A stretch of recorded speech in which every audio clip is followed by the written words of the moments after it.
What's going on, guys? Super Savage 789 here, bringing you guys a video. And today we're doing What the Galactic Patrol Raised Goku, episode 6.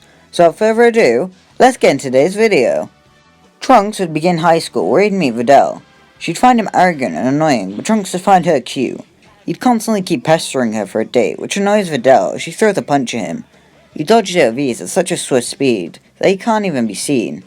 In utter shock, Videl tells Trunks to train her, which he agrees to, seeing that as a date. Trunks teaches her how to use ki, and eventually, they do begin dating. After 7 years of training for really nothing, the Z-Fighters decide to enter the tournament. Everyone enters besides for Kami, due to him being busy. The kids' division will be pretty boring, due to there being no fighters of abnormal strength participating.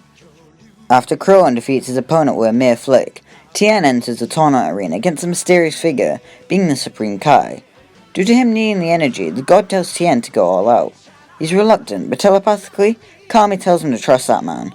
Not needing to hear any more, Tien begins powering up, where Spopovich and Yamu take his energy and flee. The Z-Fighters head out towards Babidi's ship, listening to how much of a threat that Majin Buu guy is. Tien tells Yamcha that with their training, this is a galactic threat, which the bandit agreed with. He pulls out a beacon and presses it, alerting Kakarot to come and help them, since Majin Buu is so strong that the humans probably won't be able to defeat him. They arrive at the ship, but Dabura spots them.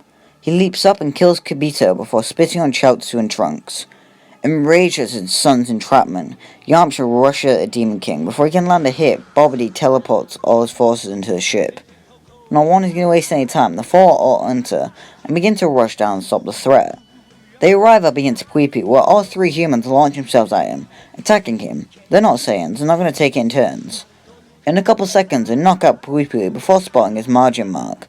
The Supreme Kai explains how Babidi controls people over their negative emotions, which makes the humans believe that they gotta help them. They move down to the second floor, where Yakon attacks them. Since it's so dark and since he absorbs light, it's hard for Krillin, Yamcha, and Shin to keep up. Tien, meanwhile, is able to truly keep his eyes open and scan the arena for hints of his opponent. When Yakon goes for attack, Tien manages to predict it and hits him with a kickoff, causing heavy damage that places him out of commission. They continue moving when they arrive on Dabura's level. In a fit of rage, Yamcha rushes him, demanding him to release his son from his frozen state, which Dabura chuckles at. He tells the human that it's impossible for him to return him back, while Dabura still breathes. Powering up in a Kaio-ken, Yamcha grins that I'll have to fix that. Yamcha, Tien, and Krillin all begin fighting Dabura and Kaio-ken, but the demon evilly overpowers the Earthlings. Normally he'd kill them, however the energy they're gathering is doing wonders to Buu. All three humans eventually tire out and fall out their Kaio-ken, trying to think of another way of defeating the opponent. That's when from above they hear an explosion confusing everyone. The floors begin to crumble as Kakarot, Ginyu, and Jocko all arrive on the scene. Once being briefed on the situation, Kakarot tells Jocko to keep the area around the ship safe, and tells Ginyu to find Babidi as he powers up into Super Saiyan. Kakarot rushes at Dabura, giving him an even fight, shockingly enough. As they fight, more and more energy is placed into Buu's egg. Babidi watches in awe that his mighty pink beast will be released. Before it can, Ginyu bursts in and rushes at the wizard to apprehend him. In a panic, Babidi teleports Ginyu away, which also teleports Babidi away, placing the duo outside. Ginyu begins to fight off Babidi, using his abilities, which Babidi is able to barely counter using his magic abilities. Kakarot manages to surpass his limits through the fight, and manages to access Super Saiyan 2 to everyone's awe. With this new power, Kakarot is able to barely overpower the Demon King, slapping some cuffs on him, rendering him useless. Jocko returns and gives everyone a senzu bean, telling them that a man claiming to be God gave him some beans. They all eat one and heal up before preparing to go help Ginyu subdue Babidi and get out of there. That's when the ship begins to rock wildly, making everyone panic. Everyone escapes to see Babidi and Ginyu outside. Babidi is wearing a barrier to avoid Ginyu and is laughing wildly that his Majin Buu has been revived. Dabura asks Babidi to remove these pesky cuffs, however the moment Babidi lowers his barrier to do so, Ginyu will knock him out, so Dabura must remain captive. After a huge explosion, the fat pink blob comes out and begins fighting Kakarot. Naturally, Kakarot is losing pretty badly, and so the humans and Ginyu come rushing in to help, leaving Jocko to make sure Babidi and Dabura can't help out. Kakarot looks at Buu and asks him why he fights for the sake of Babidi and for evil. He doesn't seem evil, and he doesn't feel evil. There's something pure deep within him that Babidi is somehow keeping in check. They can help Buu, give him an actual purpose. Buu's confused at this act. No one has ever shown him kindness. He's always treated just like a weapon. Then there's this guy who's being told is bad by his master, who's more nice. It's so confusing. Everyone steps back as Buu begins to argue with himself before splitting in half, creating Evil Buu and Good Buu. As the two Boos fight, Kakarot asks if anyone has any ideas about saving the Good Buu, since none of them can truly overpower the other. After contemplating what to do, Kami walks past them, using Kai to holding a rice cooker. He remembers when Mutayito did the Mafuba, and hopes that it will work. Kami begins to perform the Mafuba, catching Evil Buu, beginning to seal him. Due to the Buu's strength, the technique begins to falter as it manages to break out.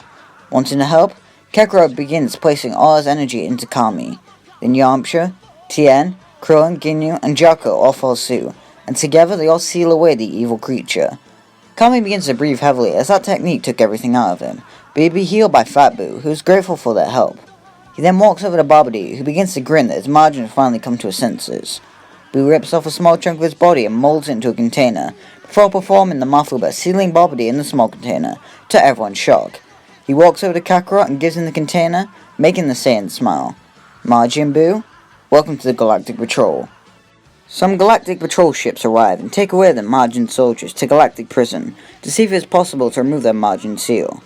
As Dabura is loaded into the ship, he shouts that he still won. The Earthling will never see us spawn again. Yamcha lowers his head, knowing that this is the case, which Buu notices. He walks over to statues of Chaozu and Trunks and raises up his hands, using his magic to release them from their rocky prisons, making them return to normal again, which Tien and Yamcha are ecstatic, hugging the newly released duo. With everything finished up, everyone would be ready to leave. However, Kakarot tells everyone to wait 1 second. He'd fly away, arriving at a faraway island where he meets up with Boxer and Tights.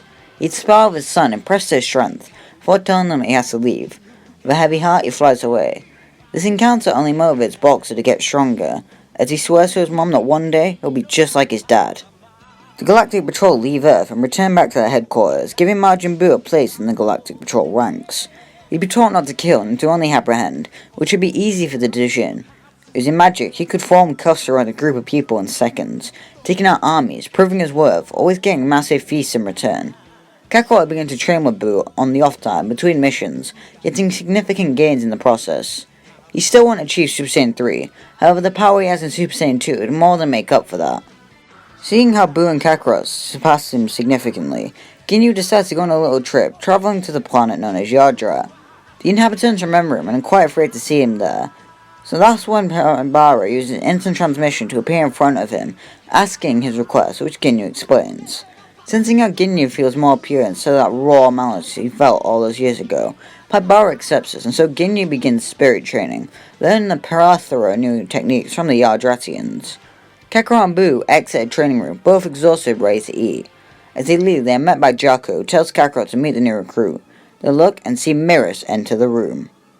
Meanwhile on Earth, Kami would finally use Shenron, restore his youth similar to what his evil half did.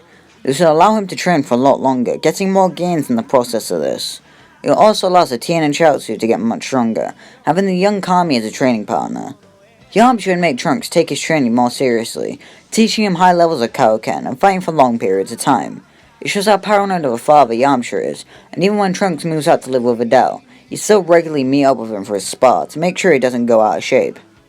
As Yamcha and Trunks' spars become few and far between, Yamcha gains begin getting smaller and smaller since he has no training partner. Bulma tells Yamcha that she might have someone for him to train with, whose strength rivals that of Kakarot's, intriguing Yamcha to no end. Tights would fly over in a capsule ship with her son, Boxer. He'd still be keeping up on his training despite barely seeing his father over the years. Due to his high potential, he serves as an excellent sparring partner for Yamcha. Boxer achieves Super Saiyan through training with his uncle. Krillin makes Roshi start training more seriously, so he trains with him in 18, making him much stronger than he would be sat reading his magazines. Well, magazines, you know what I mean. This would die down more when 18 and Krillin move out, however the Perv still trains regularly. Since 18 isn't unconcerned about training, Krillin will be left to find a sparring partner. That's when he gets an idea. He travels to a faraway island, and after taking down some poachers, he meets up with 17, who remembers the bald man. Krillin would manage to convince 17 to train with him, making the brothers-in-law closer and stronger. Since 17 was in Krillin's debt, he would agree to this. But guys, that's the only here. Make sure to like and subscribe and comment down below to cover in episode 7. As you can see, the story is really ramping up here. And yeah, Bye!